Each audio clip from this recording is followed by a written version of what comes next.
Hey there, this is Hope Williams with Golden Key Realty in Warner Robins, Georgia.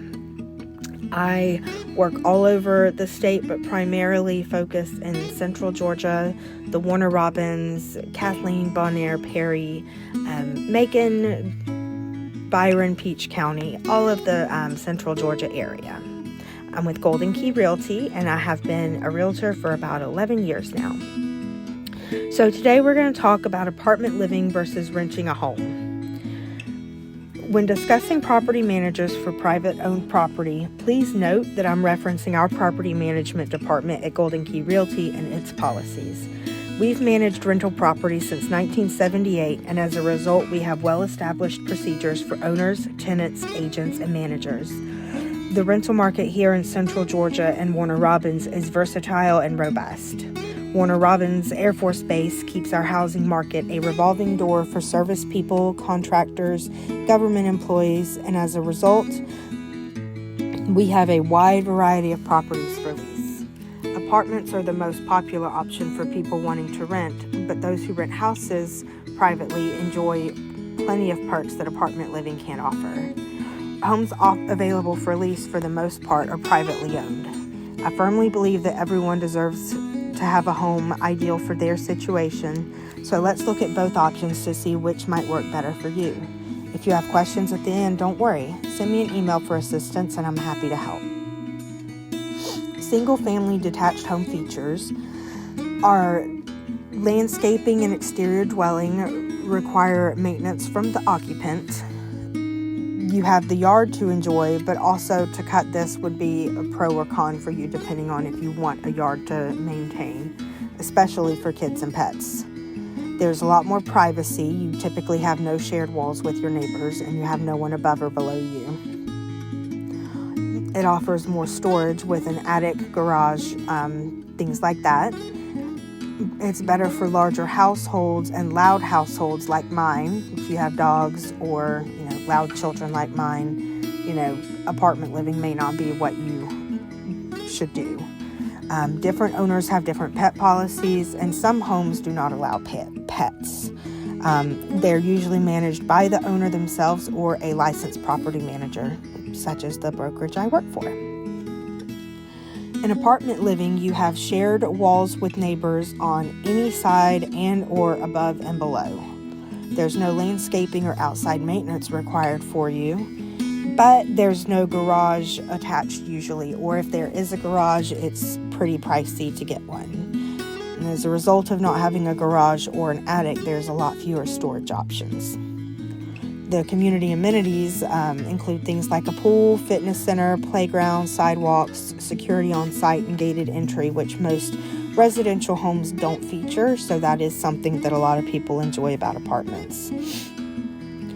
In apartments, they often cover the utilities like water, sewer, cable, and trash for you, so all you really have to pay is your power most of the time.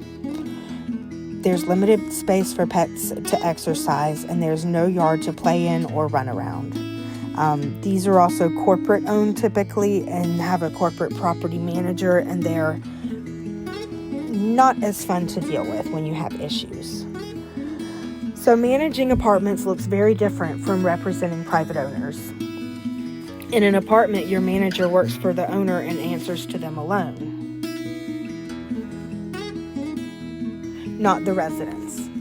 While this feels impersonal, the manager in these situations are consistent across the board when it comes to maintenance, repairs, and policies. They answer to only one owner, even if that owner is a corporation. Policies in apartments are there for the managers to reference when making decisions on behalf of the owner. So when X happens, whatever X is, the manager has the policy in place for all properties. Plus, in an apartment, you have access to after-hours maintenance. Most apartment complexes have an on-site maintenance director who can get repairs addressed quickly and are especially quick in emergencies like flooding, no AC, etc.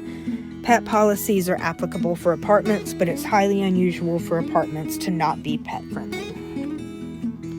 For privately owned properties, landlords have more control when it comes to repairs. So while the property manager ensures that all contractors are licensed and insured, Owners have the ultimate say in what repairs are made and by whom. Maintenance and aesthetics are all subject to the individual owner's preferences, so if an owner doesn't want pets living in the property, the manager must enforce that policy. The property manager still represents the owner just like apartment managers do.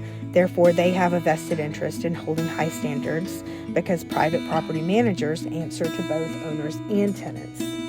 Being paid commission off placing a tenant means that if a manager is known for managing subpar homes and performs bare minimum maintenance, they're not going to be in business for long. Our owners trust us with a large and valuable investment. Part of our job as the manager is to ensure that each property receives maximum care and attention.